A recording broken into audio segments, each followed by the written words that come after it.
Hola familia, buenos días para todos. Dios los bendiga. Bueno, una vez más estamos en este tiempo de devocional financiero. Em, Hoy quiero como recoger muchas enseñanzas o muchas cosas de lo que hemos dicho y hacer un resumen de algunas cosas.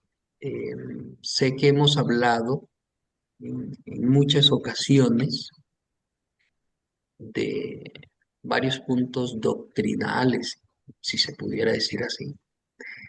Eh, Hoy quiero recoger algunos conceptos que volvamos a tener claros y que seguramente facilitarán nuestro andar diario. En el libro de la liberación financiera de esta familia, eh, hay un punto clave que dice o que habla acerca de algunos factores que pueden mantener a los hijos de Dios en esclavitud financiera. La verdad, esto de la esclavitud financiera no debería existir en los hijos de Dios. Vamos a mirar un versículo por lo cual me atrevo a hacer esta afirmación. Búsquelo en su Biblia o si usted lo conoce, pues lo tiene en su mente, también puede decirlo. Tercera de Juan, versículo 2. Tercera de Juan 2. Quien lo tenga puede decirlo.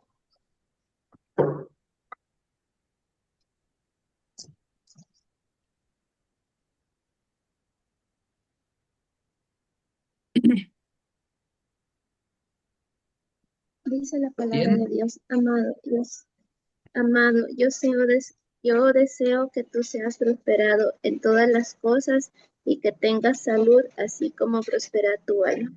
Amén. gracias. Amén, Ligia, Natalia. Familia, ¿qué nos está diciendo este versículo? ¿Cuál es el anhelo de Dios para todos nosotros? Primero hay que entender que le está hablando Dios a sus amados, es decir, a sus hijos, a nosotros, a quienes le hemos aceptado, a quienes le hemos recibido, a quienes vivimos para Él, a quienes tenemos el Espíritu Santo en nuestra vida. Y esta palabra amado es la misma palabra que usó el Padre en Mateo capítulo 3 versículos del 15 al 17 cuando se da el bautismo del Señor Jesucristo y desciende sobre él el Espíritu Santo. El Padre expresa desde el cielo, este es mi Hijo amado, en quien tengo complacencia. Muy bien, ¿por qué tenía complacencia? Porque acababas de ser lleno del Espíritu Santo, porque acababas de ser bautizado y en él habitaba el Espíritu de Dios. Entonces empezaba un sello o ponía Dios un sello en él. Este es el amado. Pues bien, el Espíritu Santo ahora, o Dios mismo, a través del apóstol Juan nos llama a nosotros amados. Aunque la carta de Juan está escrita a el anciano Gallo, es una carta general para cualquier cristiano. Y nos dice amados. Y cuando nos dice amado, luego nos asegura, yo deseo que tú seas prosperado en todas las cosas. Así que por ninguna parte de la palabra de Dios nos afirma el Señor o hace una afirmación como yo quiero que seas empobrecido o yo quiero que vivas en angustia o yo no quiero que tú prosperes, sino que por el contrario nos está diciendo que lo que anhela para nosotros es que seamos prosperados. Y la prosperidad de Dios es completamente contrario a la esclavitud financiera de la cual algunos cristianos no pueden salir. Pero antes de pasar a hablar de la esclavitud financiera, quiero terminar lo que dice el versículo. Yo deseo que tú seas prosperado en todas las cosas. Y esto es clave, familia. Y esto tenemos que entenderlo todos.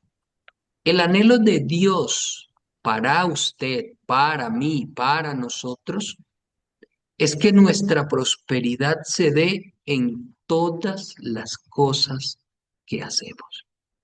O sea, que tú seas prosperado en tu trabajo. O sea, que en tu trabajo te vaya bien, que tengas la bendición, el favor de Dios, pero que tú seas prosperado también en tus finanzas, en tu vida familiar, con tus hijos, tu pareja. Ese es el anhelo de Dios. Eso es lo que Dios anhela.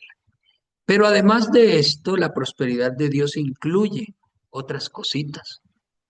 Y allí lo dice, que tengas salud.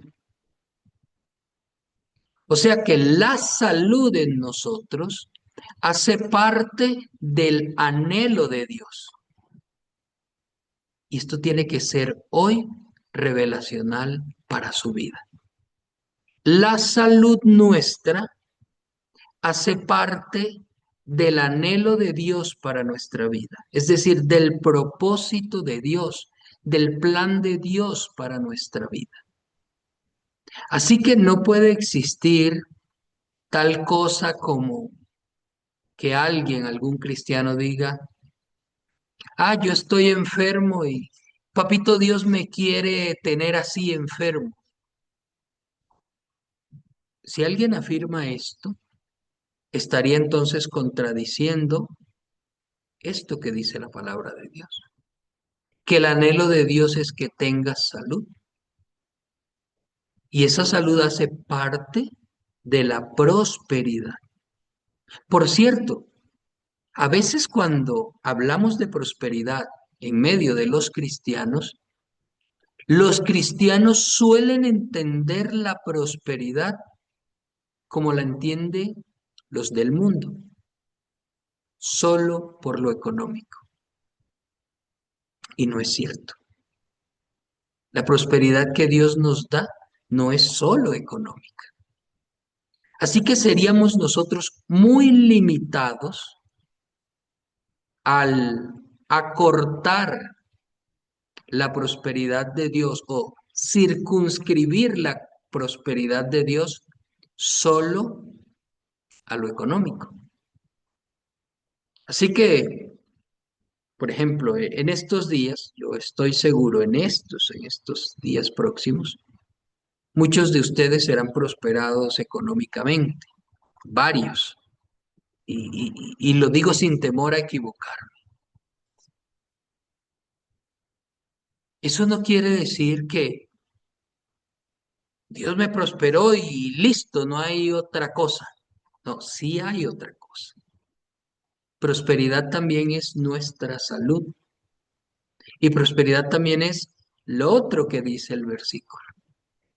Así que lo económico es solo parte de la prosperidad de Dios en nuestra vida. Así que cuando Dios a ti te sana de algo, también te está prosperando. Es más, cuando Dios nos sana de alguna enfermedad, de alguna manera hasta nos está prosperando económicamente. Y de pronto es difícil de entender, pero se lo voy a poner con un ejemplo eh, de un testimonio que nos contaba Ivonne. Líder, necesitamos $70,000 para la operación de mi hermana. Y no había 70,000. Pero muchas cosas hicieron, se dieron y Dios hizo algo. Y por ahí está firmado un documento para que la hermana de Ivonne, ahora que ya lleguen los insumos, se pueda hacer la operación y no tiene que pagar los 70,000. Esa decisión que tomaron los médicos que le atendieron, todo esto, representa para ellos una prosperidad económica, porque ya ellos no tienen que salir a buscar $70,000, porque Dios ha obrado, ha hecho una obra. Ahora, si en el transcurso, mientras llegan los insumos, de hoy a que lleguen los insumos, Dios decide poner su mano en ella y sanarle, también es prosperidad. Y deseo que tengas salud, dice la palabra de Dios. Así que aquel que tal vez no reciba el dinero en su bolsillo, aquí tengo unos 20, $30. Líder, pero es que yo no vi dinero en mi bolsillo, entonces Dios no me ha prosperado. Se equivoca, se equivoca, porque la prosperidad de Dios no es solo billete. Digo billete por los billetes que acabo de mostrar. O sea, no es solo billete. No, yo deseo que seas prosperado y que tengas salud. Esto hace parte de la prosperidad de Dios. Pero además dice algo el versículo. ¿Qué dice al final, Ligia, tú que lo habías leído?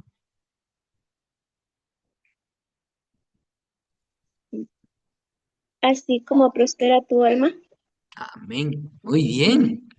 O sea que otra parte de la prosperidad de Dios para nosotros es que nuestra alma prospere, que nuestra alma prospere. ¿Y cómo prospera el alma? En el alma está la mente, las emociones y la voluntad. Prosperan cuando estas tres están al servicio del Dios Todopoderoso. En mi mente están los pensamientos de Cristo, la mente de Cristo. En mis emociones está el fruto del Espíritu, amor, gozo, paz, paciencia, benignidad, bondad, fe, mansedumbre, templanza.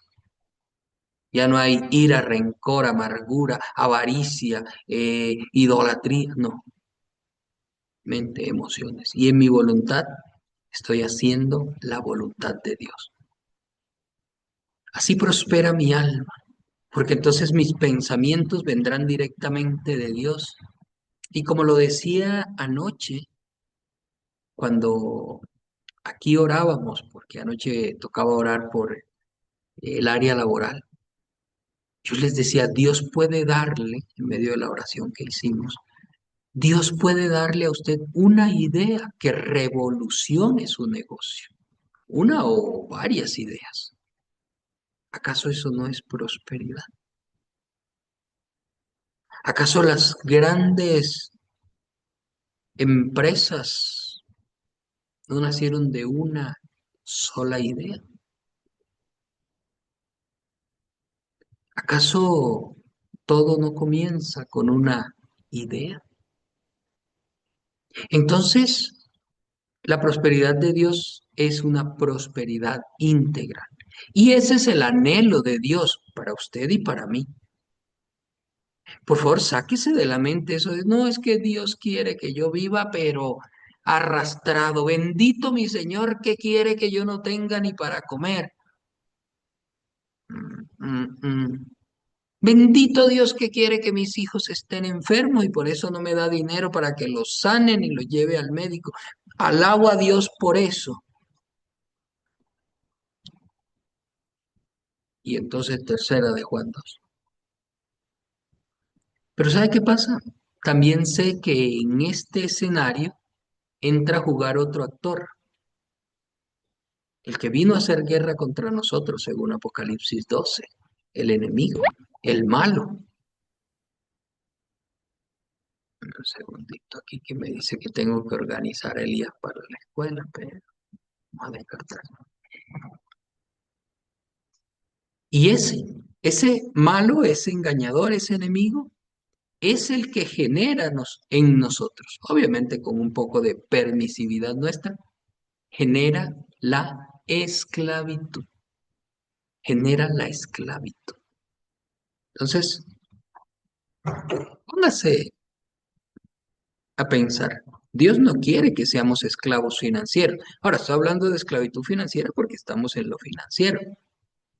Pero seguramente esta noche, que vamos a orar por sanidad en el tiempo del ayuno, seguramente entonces yo hablaré del otro, de la parte de, amado, yo deseo que tengas salud y de cómo el enemigo a veces nos esclaviza con nuestra salud. Pero volviendo acá, caemos en esclavitud financiera. ¿Cómo hace el enemigo para meter a un hijo de Dios, al que Dios hizo libre cuando recibió a Cristo? Porque ese día empezamos a ser libres. ¿Cómo hace el enemigo para meternos en esclavitud financiera? Bueno, una parte es engañar nuestra mente. Por eso dice, les hablé de sea prosperada tu alma, ¿no? Engañar nuestra mente y hacernos creer que no pasó nada, que cuando recibimos a Cristo no pasó nada, seguimos siendo los mismos. Mírate, sigues midiendo 1,56 m, eres chiquitica, no pasó nada en ti. No te rejuveneciste como Sara, la de Abraham. No pasó nada en ti. Eso te dice el enemigo. No te ascendieron de un cargo a otro en la empresa, entonces no pasó nada. Y uno lo cree. Es que eso es lo peor, uno lo cree. Y sí es cierto, yo sigo en la misma, ok, pero algo en mí cambió. Segunda de Corintios 5:17, porque el que está en Cristo, nueva criatura es, dice la Biblia. Las cosas viejas pasaron, y aquí todas son hechas nuevas. Ese día que usted y yo aceptamos a Cristo en nuestro corazón, algo cambió en nosotros. Ahora, posicionalmente nos encontramos en el lugar de bendición. Dice la Biblia, el que nos tomó del reino de las tinieblas y nos ha trasladado al reino de su amado Hijo. Nosotros fuimos trasladados de un lugar a otro. Nuestra posición ahora es diferente. Pero cuando esto sucede, es que nos pasa igualito que a Adán y Eva. No moriréis. Dios les dijo, morirá. El enemigo dijo, no moriréis. Y ellos dijeron, comimos y no morimos, vea, aquí seguimos. Y no se daban cuenta que habían muerto espiritualmente, que su comunión con Dios ya no había. Entonces así nos engaña el enemigo, para hacernos caer en esclavitud. Coloque por ahí, o si usted está anotando, algunos elementos que nos llevan a la esclavitud financiera. La avaricia nos puede llevar a la esclavitud financiera. ¿Alguien sabe qué es avaricia? Que me pueda decir, que abra su micrófono y me diga qué es avaricia.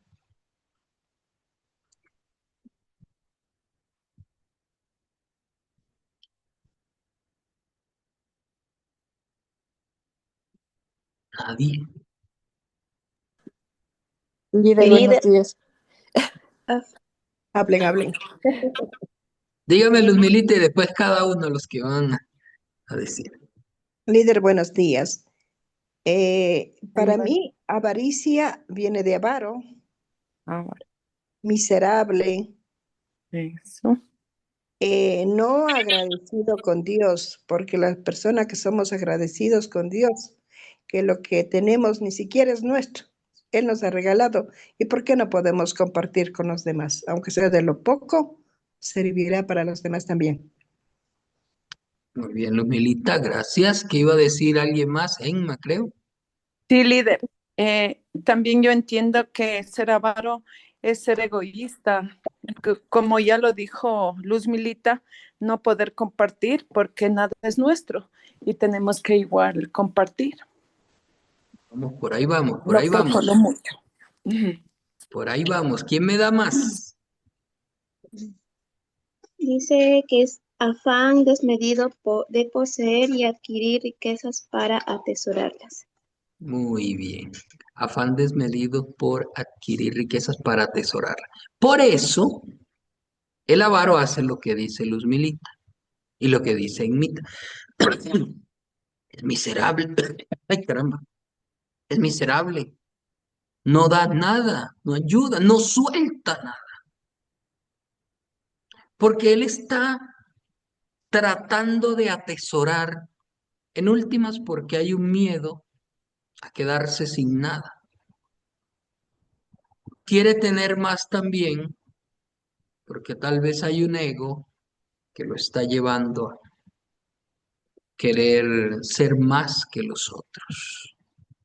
Entonces el avaro quiere tener más. El avaro no quiere tener lo que tú tienes, no, él quiere tener más, más de lo que tú tienes. Entonces, este es el avaro. Ok, esa actitud nos lleva a la esclavitud financiera o nos mantiene en esclavitud financiera.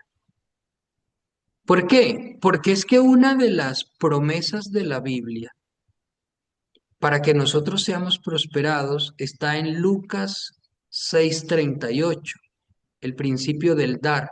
Dice Lucas 6:38, dad y se os dará. Medida buena, apretada, remecida y rebosando darán en vuestro regazo, porque con la misma medida que mides, serás medido. Entonces, el avaro no puede vivir eso. Por eso está en esclavitud financiera. Otra cosa que nos mantiene en esclavitud financiera, la envidia. La envidia. El envidioso no solo quiere tener las cosas iguales a las que tú tienes, no solo quiere tener lo que tú tienes, sino que no quiere que tú tengas lo que tienes. Eso es el envidioso. No es que el envidioso me ve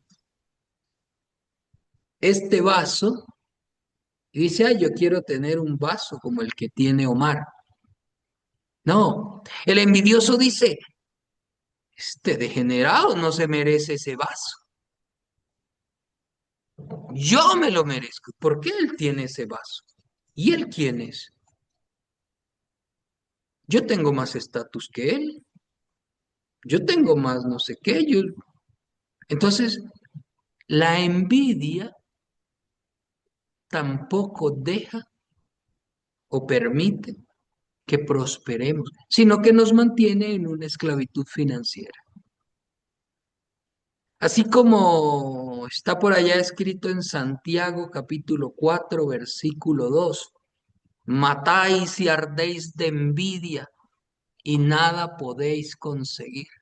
Ok, ese es el envidioso. Ahora, otra cosa que nos mantiene, bueno, y hay otras actitudes más, pero no tenemos todo el tiempo y para decirles, después le voy a ir diciendo. Pero hay otras aquí, por ejemplo, los pecados ocultos. Y esto se lo hablaba yo ayer, antes de ayer, ¿no? Al grupo que estuvo en el cierre de ayuno, cuando oramos para desatar la libertad financiera. Los pecados ocultos. Y si usted tiene, puede buscar Proverbios 28:13. Proverbios 28:13 dice, el que cavare un hoyo caerá en él.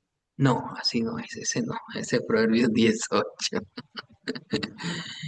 Proverbios 28:13 dice, el que encubre su pecado no prosperará, mas el que los confiesa y se aparta alcanzará misericordia.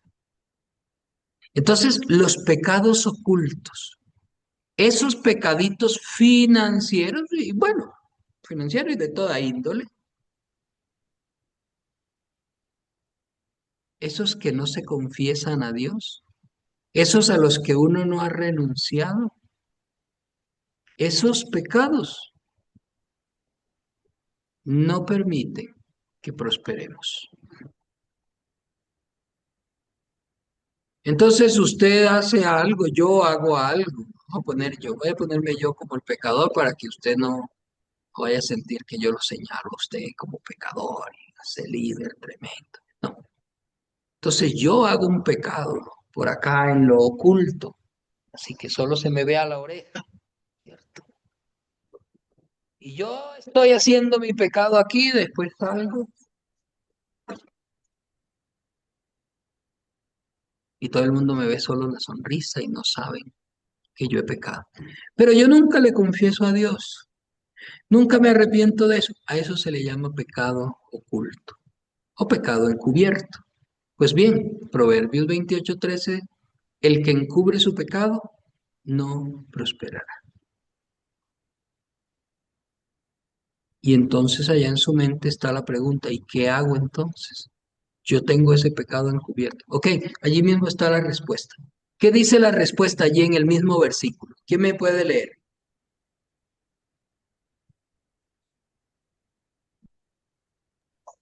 Mas el que los confiesa y se aparta alcanzará misericordia. Amén. Gracias, Ligia Natalia. Mire familia, ahí está. A veces solo basta con confesar un pecado y apartarme para que se rompa la cadena que me tiene en esclavitud financiera. Solo confesar y apartarme es suficiente para que vuelva la prosperidad. Job 22 del 21 al 28 me enseña esto, pero el 21 sería suficiente, el versículo 21, para entenderlo. Vuélvete ahora en amistad con Dios y tendrás paz y la prosperidad vendrá a ti. Ahí está. A veces solo falta eso. Confesar el pecado a Dios, reconocer pues que lo he hecho, confesárselo y apartarme, no volver a esto. Entonces, muy bien, pecados. ¿Qué otra cosa? Deshonrar padre y madre. Esto es fundamental. Proverbios 20:20, ¿no? Que ya lo sabemos. El que maldice a padre o madre, se le apagará su lámpara en la más tenebrosa oscuridad. ¿Y por qué sucede esto? Porque hay un versículo en Deuteronomio que ya lo decía. Porque hay un versículo en Éxodo 20 que ya lo dice. Honra a tu padre y a tu madre para que seas de larga vida, para que te vaya bien. Ese mismo versículo se repite en Efesios 6:2, el mismo de Éxodo. Honra a tu padre y a tu madre para que te vaya bien y seas de larga vida sobre la tierra que Jehová tu Dios te da. Yo he encontrado en este ejercicio ministerial en el que estoy desde el año 2004, que empecé a ser misionero, a servirle al Señor. Y desde antes, el 2001, que ya le conocí al Señor Jesucristo, yo he encontrado muchos casos donde personas han vivido en esclavitud financiera por años por causa de esto, de no honrar a los padres, ni padre ni a madre. Y la honra a los padres, aquí en la Biblia no tiene ningún condicionante, es decir, honra padre y madre si ellos te demuestran amor, ¿no? Honra padre y madre si ellos también te honraron, ¿no? Honra padre y madre si te la vas bien con ellos, si no te la vas bien con ellos, no los honres. Eso no dice por ningún lado. Pero son excusas que a veces algunos sacan para no honrarle. Honra padre y madre aunque no vivan contigo. Ah, es que mi padre me dejó cuando yo tenía no sé cuántos años, entonces ese viejo que se muera, que no. No, no, ojo, ahí te puede pasar lo de Proverbios 20:20. El que maldice a padre y madre se le apagará su lámpara en la más tenebrosa oscuridad. Tu vida se volverá una vida de tinieblas. O bueno, la vida de quien lo haga, ¿no? Para que usted no se sienta, el líder me está señalando a mí. No, no, esto es en general. Muy bien. Ahora, caso contrario, la libertad financiera tiene un punto especial que es honrar a padre y madre para que te vaya bien. ¿Cuál de los dos decide usted practicar? Bueno, ahí está. Uno lo decide. Mire, Proverbios 10:4 y 10:5 me enseñan dos cosas que también nos mantienen en esclavitud financiera. ¿Cuáles son esas dos cosas? Proverbios 10:4 me dice que la negligencia, me mantiene en esclavitud financiera. La mano del negligente empobrece, mas la mano del diligente prospera.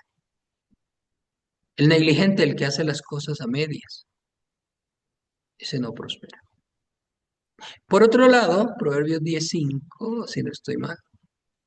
¿Pueden leerme Proverbios 10:5? Para tener yo que buscar aquí. Pero Proverbios 10:5 me dice como que El que recoge en el verano el hombre entendido es entendido, el que duerme en el tiempo de la siega es hijo que avergüenza. Amén. eso, gracias Ligia, amén. El que duerme en el tiempo de la cosecha es hijo que avergüenza. Ese, el perezoso, el que cuando debe trabajar no lo hace, ese no va a conseguir nada. Porque cuando venga el invierno que no puede trabajar, y no puede trabajar, entiéndase el invierno no como lo tenemos aquí en el trópico, ¿no? Que para nosotros el invierno es cuando llueve, llueve, llueve. No, hay muchos lugares del mundo, yo diría la gran parte, porque nosotros vivimos en el trópico, solo es una franja así de la Tierra, pero el resto del mundo que tiene las cuatro estaciones sabe que en invierno cae la nieve y ahí no se puede sembrar, no se puede eh, cultivar, no se puede cosechar. Entonces, ¿qué es lo que hacen en muchos lugares cuando esto pasa? En otros no cae la nieve, pero la helada es tanta que no se puede tampoco. Se queman las plantaciones. ¿Qué es lo que hacen? Entonces aprovechan todo el verano y hacen y recogen y todo, y hacen en su casa, en su hogar, en su finca, su centro de acopio y tienen todo para el invierno.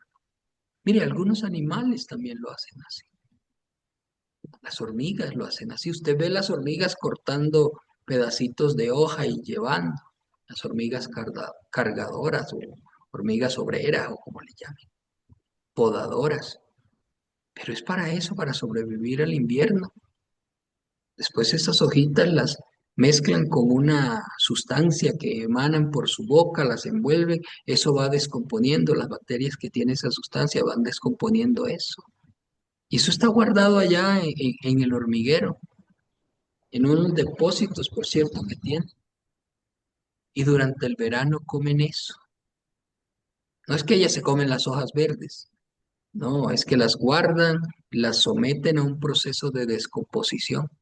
Y cuando llega el invierno, perdón, las han guardado en verano, cuando llega el invierno, entonces tienen allí reservas para comer. Muy bien, familia, mire, esto nos lleva a la esclavitud financiera. Finalmente, solo para recordarles, Dios estableció, y lo hemos visto muchas veces, 4 principios financieros que nos llevan a la libertad financiera. Se los voy a mencionar, no voy a profundizar en ellos, porque como les dije, estoy recogiendo algunos conceptos que ya conocemos. 4 principios financieros: el diezmo, la siembra, la ofrenda, la primicia. Principios que están puestos para que nosotros honremos a Dios y para que la prosperidad de Dios venga a nuestras vidas. Por ejemplo, el diezmo. Recuerden lo que dice Malaquías 3:10, que si traemos los diezmos al alfolí, ¿qué va a suceder? Dice, les abriré las ventanas de los cielos y derramaré bendición hasta que sobreabunde.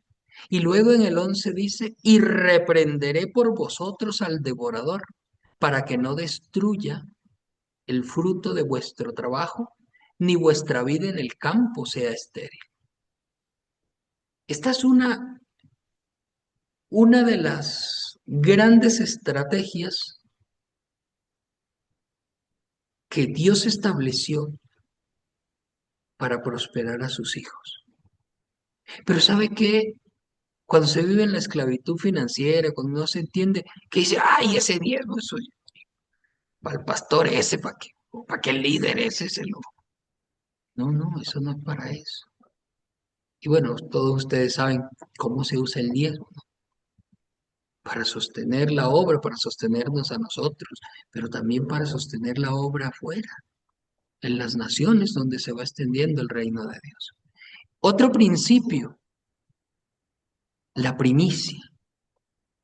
La primicia, según Proverbios 3 del 9 al 10, dice, honra a Jehová con tus bienes y con la primicia de todos tus frutos.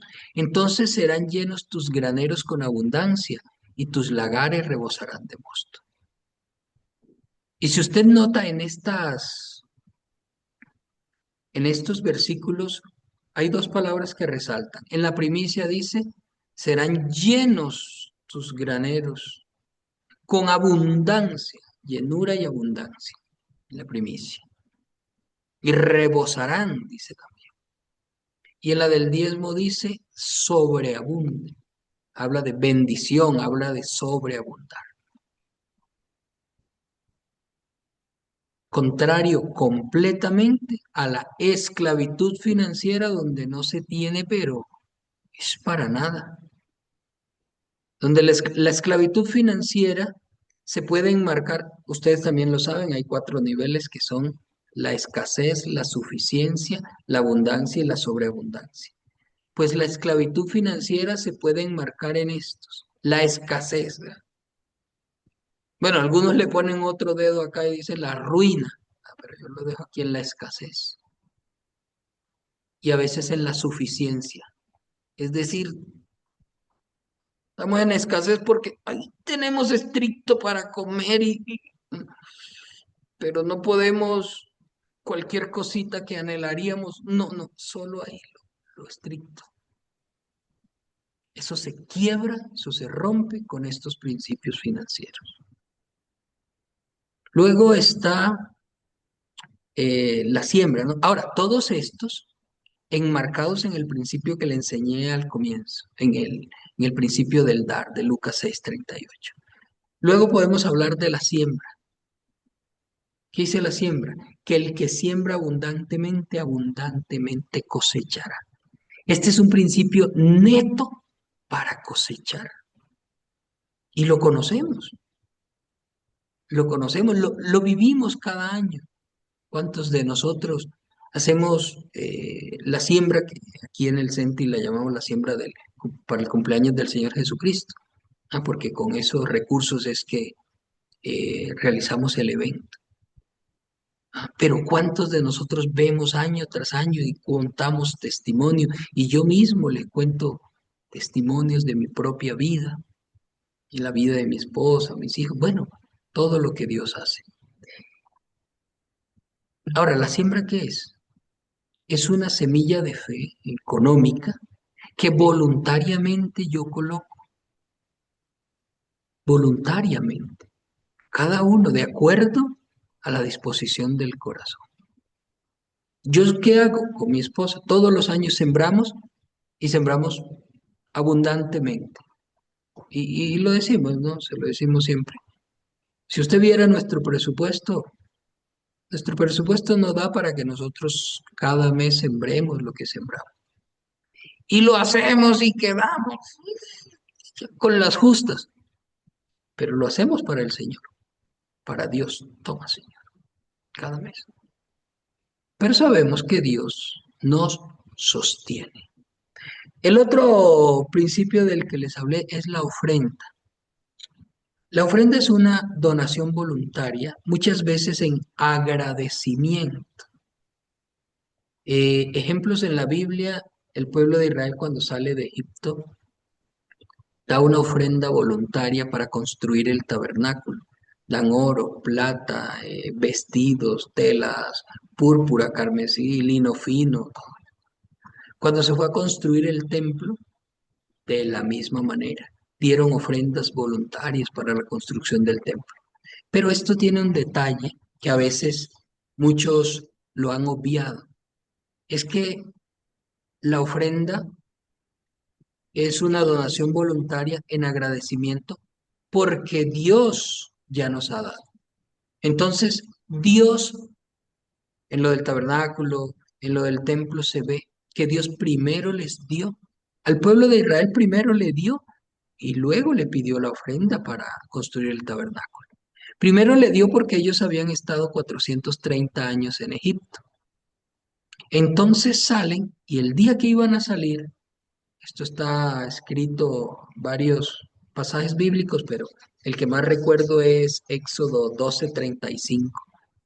Dios le dice a Moisés que le diga al pueblo y que el pueblo le diga a los egipcios que le regalen las cosas, que le den, que le den telas, que le den eh, oro, que le den plata, que era realmente la compensación que Dios le daba a su pueblo de haber estado esclavo tanto tiempo sin recibir una paga.